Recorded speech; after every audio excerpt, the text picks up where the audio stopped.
बनना होगा।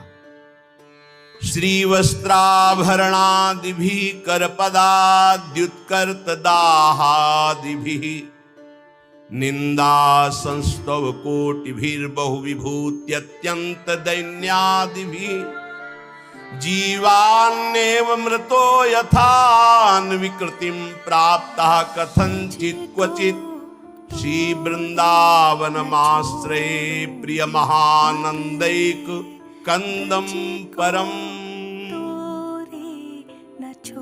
यदि हम वृंदावन वास करते हैं या बाहर वृंदावन का आश्रय लेकर प्रियालाल की भक्ति करते हैं, कई बार कहा है बहुत सावधान हो सकता है तुम भक्ति प्रारंभ कर रहे हो और तुम्हारे पुण्यों का संयोग बन जाए तो आपको सफलता पे सफलता मिलनी शुरू हो जाए, तो आप उसे भक्ति का परिणाम मत समझ लेना। बहुत धैर्य पूर्वक सुनिए और उसको हृदय में उतारिए। और आप भक्ति प्रारंभ किए और आपके पाप का संयोग शुरू हो गया नष्ट होना, तो आपको दुख विपत्ति संकट और असफलता मिलने लगी, तो आप उसे भक्ति का परिणाम मत समझना। ये पूर्वकृत पाप और पुण्य का संयोग है।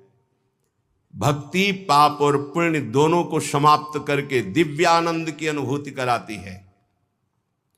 इसलिए श्री वस्त्राभरणादि भी, यदि आपको बड़ा वैभव मिल रहा है तो भक्ति का परिणाम नहीं है कि आपकी भक्ति सफल हो गई, बड़ा वैभव मिल रहा है, नहीं, ये पूर्वकृत पुण्य का प्रताप है। वस्त्र भरणादि भी, सुंदर स्वर्णादि आभूषण, बढ़िया वस्त्र, रुपया पैसा, हर व्यवस्था, तो बोले भक्ति की बड़ी कृपा हुई, हम भगवान की भक्ति की, भगवान हमारी भक्ति का फल हमको दे दिया। भूल मत कर लेना, ये भक्ति का फल नहीं है, ये पुण्य का फल है पूर्व जन्म के।